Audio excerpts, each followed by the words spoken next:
I think.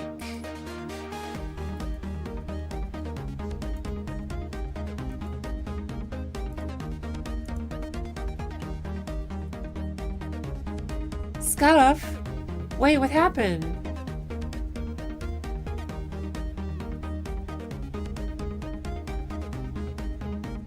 Did the stream die? Welcome back. Did I leave? Your stream cut out for a second. What the heck?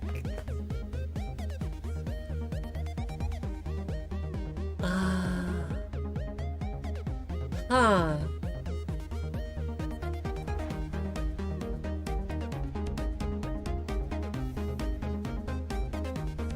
That's a worry.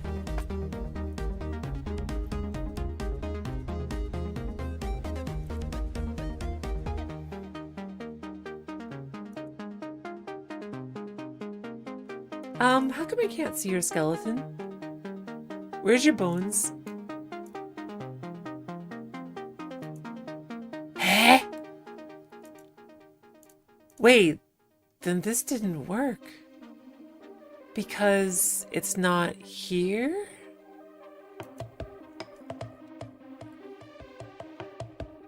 I shortcut for start in the stream found obvious. No, it wasn't me. It was my internet. I didn't stop the stream. Did it cut out again? No, it was not me. I think my internet just dropped or something.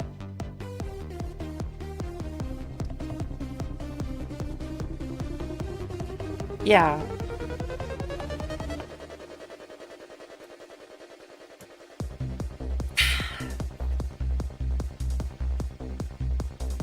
Woo. Yeah. Maybe it was Twitch? Because I didn't do anything on my end.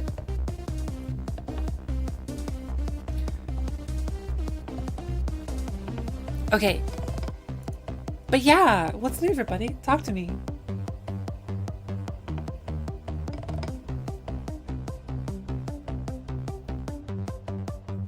Spike! Good morning. Got your laptop set up? Yeah? What version of Linux are you running on it? I'm working on some Hideous Destructor fan art. Is it of the... Because in Hideous Destructor, you're not playing as Doom Guy, right? You're playing as, like, a Supermarine or something? Like a different one? So how do you do fan art of it? Is it fan art of the enemies? Gesture relaxing and patching up her wounds. There's list. Did you hide the fist bones?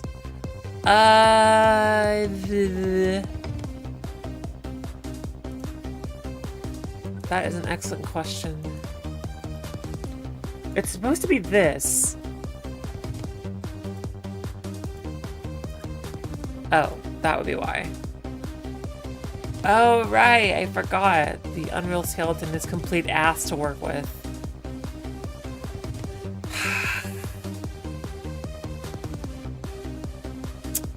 I forgot about that.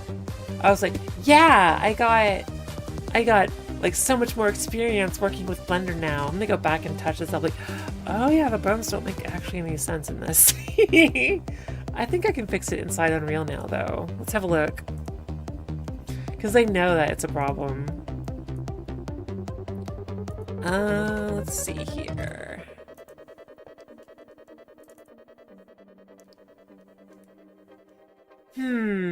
Edit weights, paint map.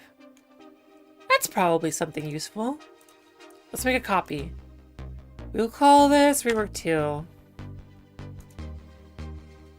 Bum, bum, bum. Yeah, it's so annoying how the Unreal Skeleton works. I probably shouldn't even be, to be honest, like, I am really comfortable with retargeting now. I should probably just like redo the skeleton and do it my way. Because I have more experience now. Because I was using that tool before, but it's ended up costing me more time than it's worth. Anyway.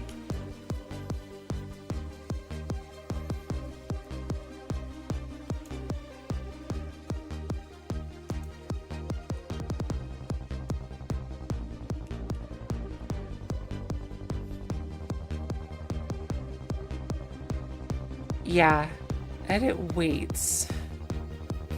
Per vertex skin weights. Paint attributes. Yeah, that looks like weight painting to me. But I needed to... This is actually quite difficult to work with. What is that noise? Something keeps making that sound. I don't know what it is.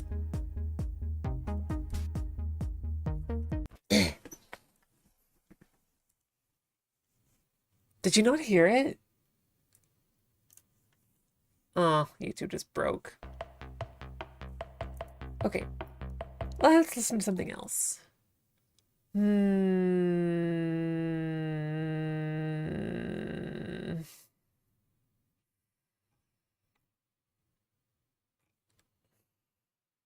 You heard something? Yeah, that sound. I don't know where it is. It's like... It's like some kind of like... Wait, is it Mastodon? No, I have it closed.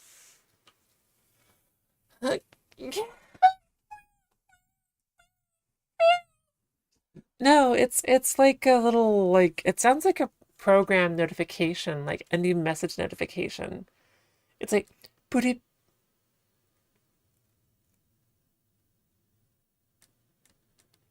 I don't know.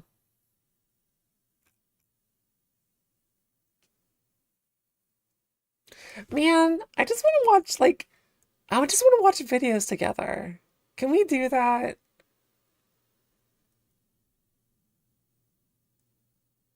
A fact Discord gaslights you? It's not Discord, no, because, like, I know what it just, all that those sounds like. But I'm just gonna put YouTube in the corner while I work, because that's how I normally work. If that's okay. Alright. I just gotta figure out how to do this without being sus. Artificial world. Because I love this channel, and you heard a ping? Yeah, that one! I don't know what that is. You could call it a ping. Alright. Wait. Yeah. Let me just put this up. Oh shit, I have autoplayed. Go back, go back, go back, go back. Actual slice of life? Yeah. Artificial worlds generated by AI video models have never been more tangible and accessible, and look set to transform how millions and then billions of people consume content. And artificial intelligence, in the form of the new free Claude 3.5 Sonnet, is more capable than it has ever been. But I will draw on interviews in the last few days to show that there are more questions than ever, not just about the merits of continued scaling of language models, but about whether we can rely on the words of those who lead these giant AI orgs. But first, AI video generation, which is truly on fire at the moment. These outputs are from Runway Gen 3, available to many now and to everyone apparently in the coming days. The audio, by the way, is also AI generated, this time from Udio. Cursed. Wait, this is AI generated? Oh yeah, definitely. They wouldn't light the pyramids on fire. Wait, I'm an idiot. Ignore me.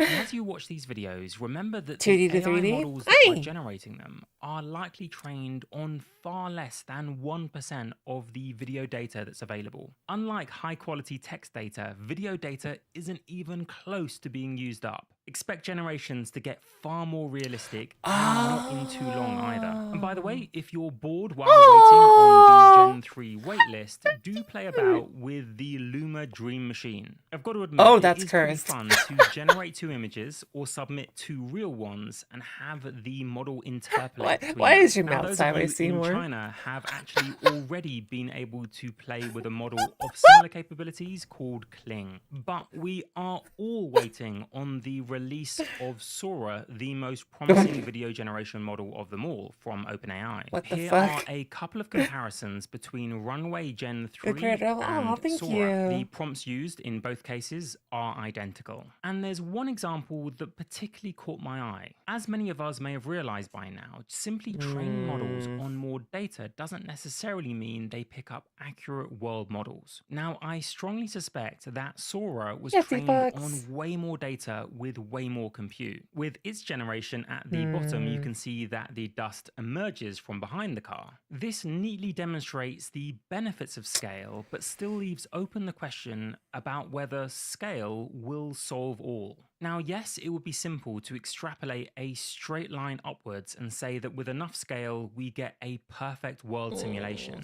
But I just don't think it will be like that. And there are already more than tentative hints that scale won't solve everything. More on that in just a moment, but there is one more modality I'm sure we were all looking forward to, which is going to be delayed. That's the real-time advanced voice mode from OpenAI. It was the star of the demo of GPT-4o and was promised in the coming weeks. Alas though, it has now been delayed to the fall or the autumn. And they say that's in part because they want to improve the model's ability to detect and refuse certain content. I also suspect though, like dodgy physics with video generation and hallucinations with the language generation, they also realized it occasionally goes off the rails. Now, I personally find this funny, but you let me know whether this would be acceptable to release. Refreshing coolness in the air that just makes you want to smile and take a deep breath of that crisp, invigorating breeze.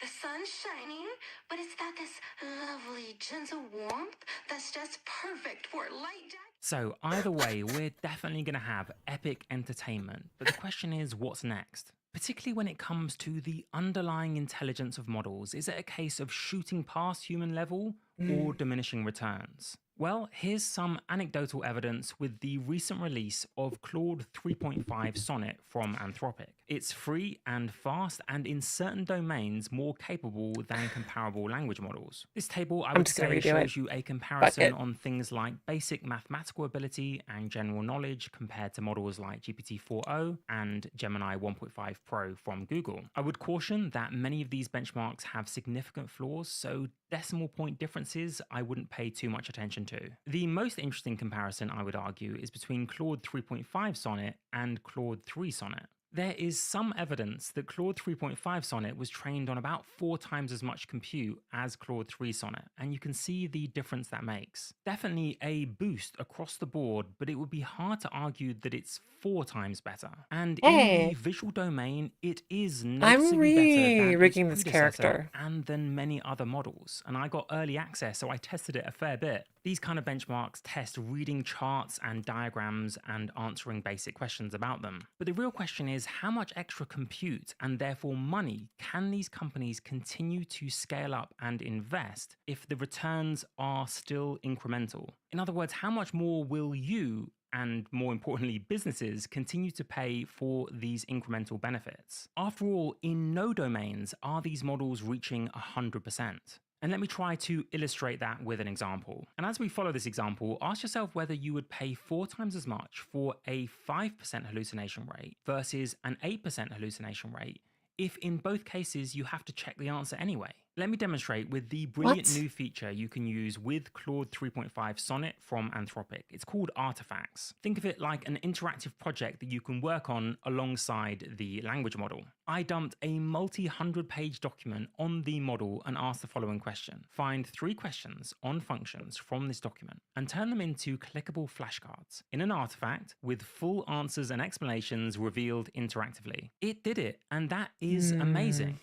But there's one slight problem. Question 1 is perfect. It's a real question from the document, displayed perfectly and interactive with the correct answer and explanation. Same thing for question 2. But then we get to question 3, where it copied the question incorrectly. Worse than that, it rejigged and changed the answer options. Also, is there a real difference between q squared and negative q squared when it claimed that negative q squared is the answer? Now, you might find this example trivial, but I think it's revealing. Don't get me wrong, this feature is immensely useful, and it wouldn't take me long to simply tweak that third question. And by the way, finding those 3 examples strewn across a multi-100-page document is impressive. But even though it would save me some time, I would still have to diligently check every character of Claude's answer. And at the moment, as I discussed in more detail in my previous video, there is no indication that scale will solve this issue. Now, if you think I'm just quibbling and benchmarks show the real progress, well, here is the reasoning lead at Google DeepMind working on their Gemini series of models. Someone pointed out a classic reasoning error made by Claude 3.5 Sonnet, and Denny Zhou said this: "Love seeing tweets like this.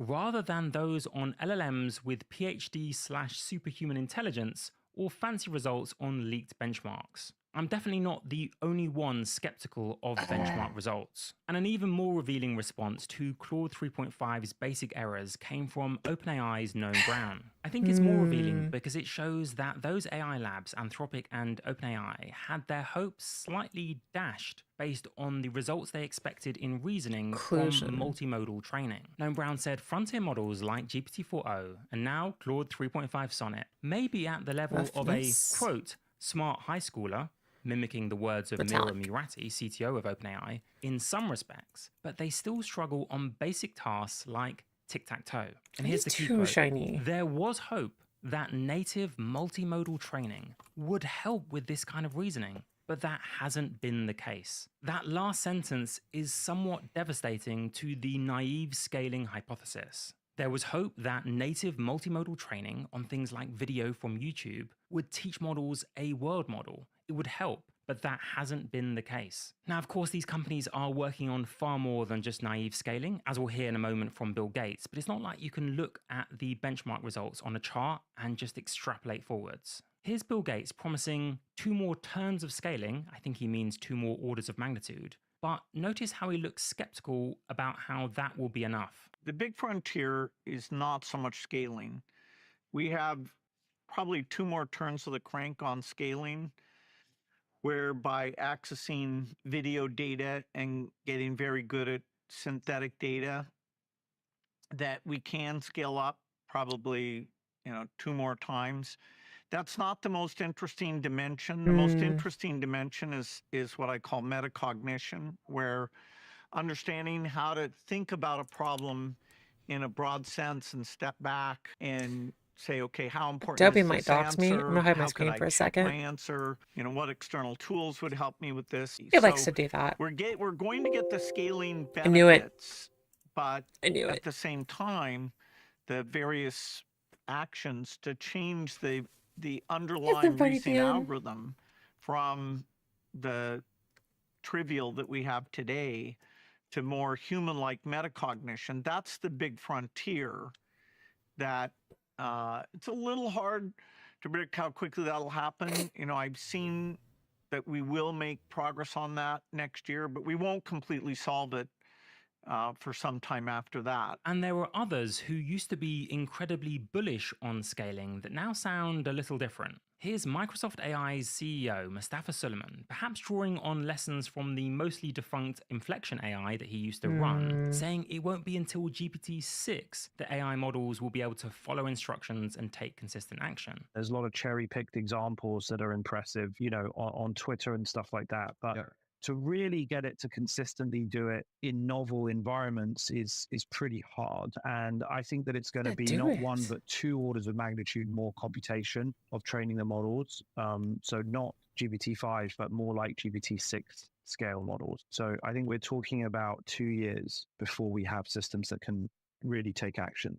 Now, based on the evidence that I put forward in my previous video, let me know if you agree with me that I still think that's kind of naive. Reasoning breakthroughs will rely on new It's a normal research map breakthroughs, issue. not just more scale. And even Sam Oh. Altman said as much about a year Hey, ago, Mr. saying the Barbecue. era of ever more Cute. scaling of parameter count is over. Now, as we'll hear, he has since contradicted that, regenerate it, I saying current guess. models are small relative to where they'll be. But at this point, you might be wondering about emergent behaviors. Don't certain capabilities just spring out when you reach a certain scale? Well, I simply can't resist a quick plug for my new Coursera series that is out this week. The second module covers emergent behaviors, and if you already have a In developing such a complex system, there's data issues, there's algorithmic issues.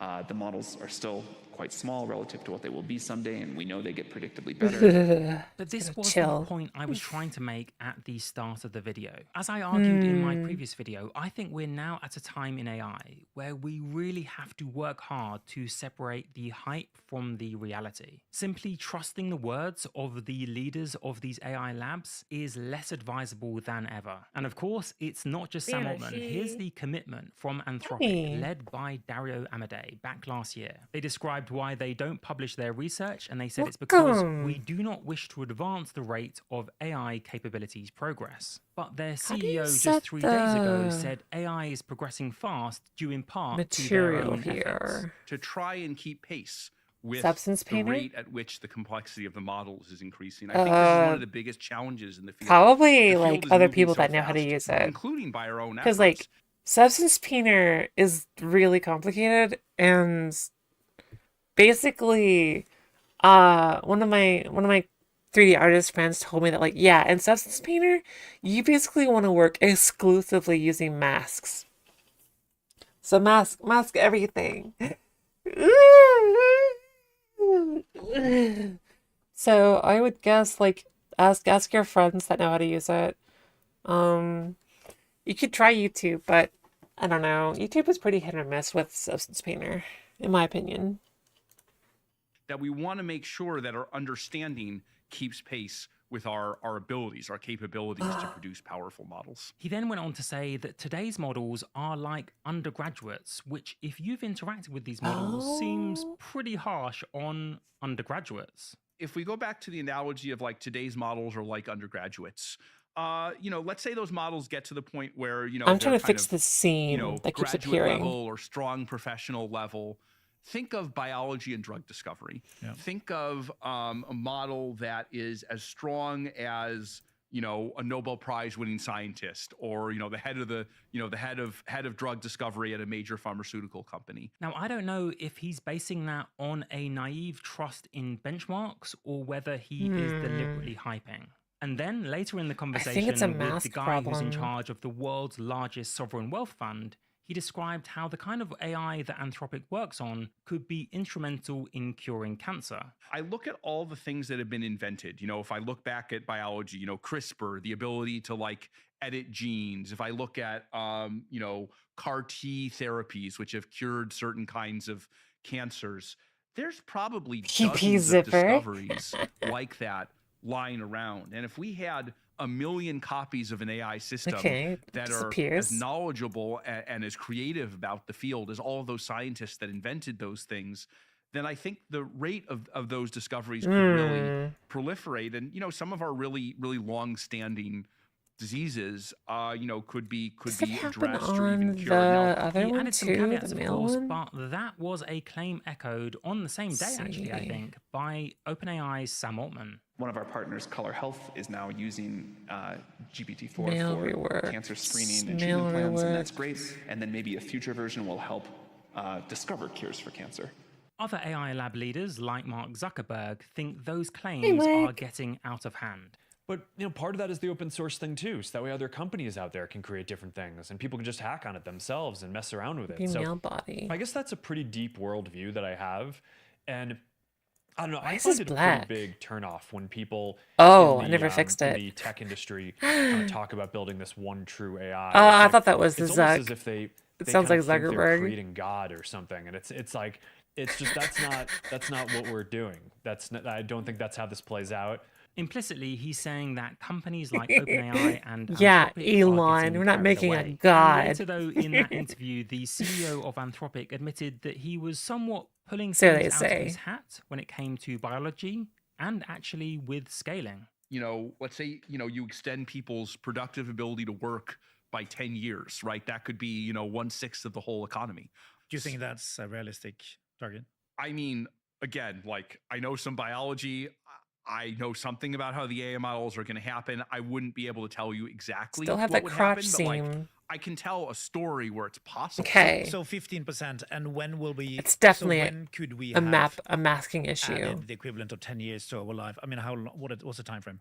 Again, like, you know, this involves so many unknowns, right? If I try and give an exact number, it's just going to sound like hype. But like a thing I could imagine is like, I don't know, like 2 to 3 years from now, we have AI systems that are like capable of making that kind of discovery. 5 years from now, those discoveries are actually being made, and 5 years after that, it's all gone through the regulatory apparatus and really has. So, you know, we're talking about you know, a little over a decade.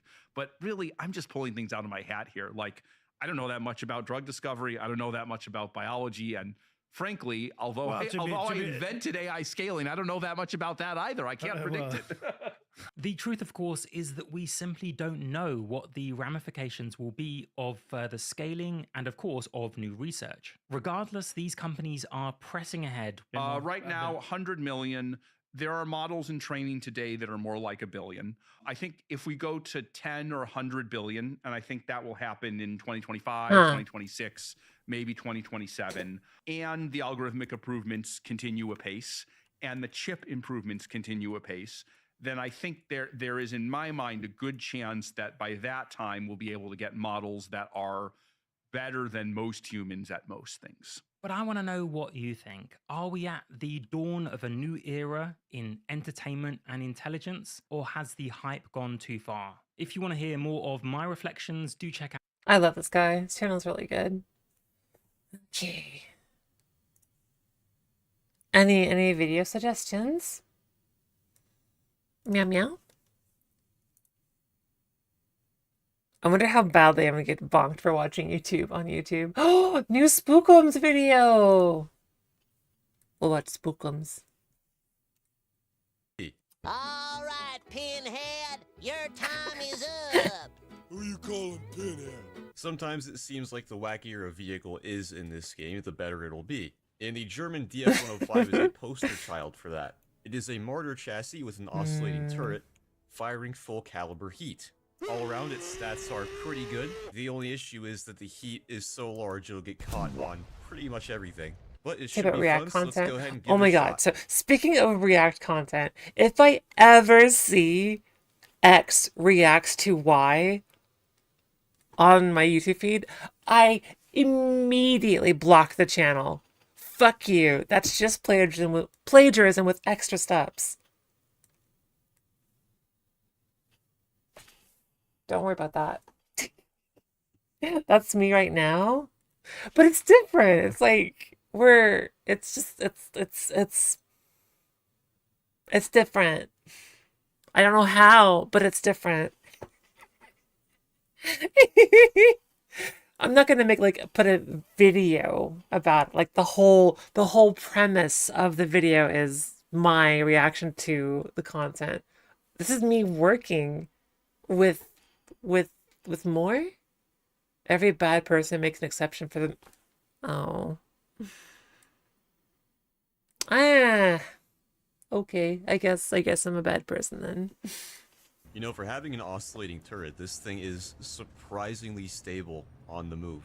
You'd think it would kind of be the opposite with how heavy an oscillating turret is, so at least the vertical bit, but what do I know? This is a virtual texture. Let's see.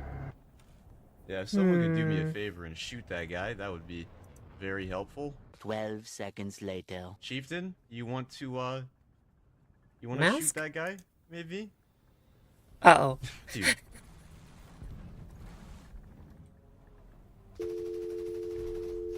Huh? Okay, that wasn't very smart of you, dude. What's wrong? Should be linear color. Well done. You just became a priority target. Get out of here. Okay, do you think I'm busy? I want to see if I can, like, overpressure his turret. Yeah, that didn't do anything. Bit mask. I think Opponent that's his mask. last FPE, though, so we should be okay. Yep. That was much more painful than it needed to be, but we dealt with it. You'll love to see it. It kind of seems like their whole team went to the other side of the map, like the forest area. Which is very strange. People don't